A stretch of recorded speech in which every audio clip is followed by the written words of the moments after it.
Assalamualaikum warahmatullahi wabarakatuh. Sugeng enjang pemirsa kepanggih malih kalih kula Ima teng pawarta niki.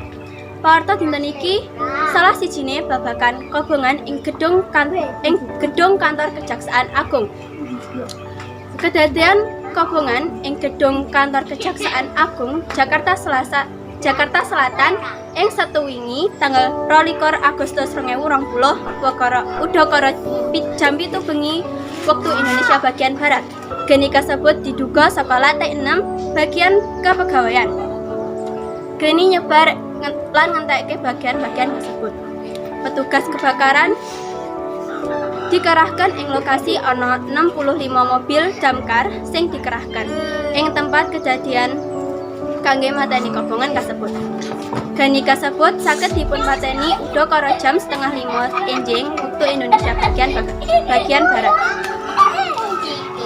Ana 105 seksi kebakaran ing gedung Kejaksaan Agung.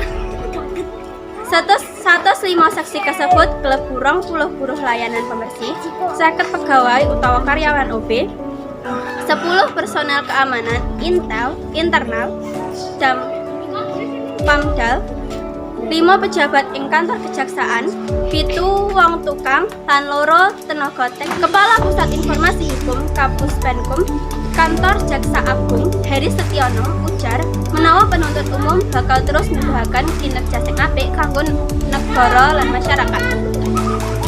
Sajroning ambruk kantor Kejaksaan Agung, Heri Setiono ujar menawa kapitungan tersebut klebu regane bangunan lan bangunan sing regane udakara 178 miliar.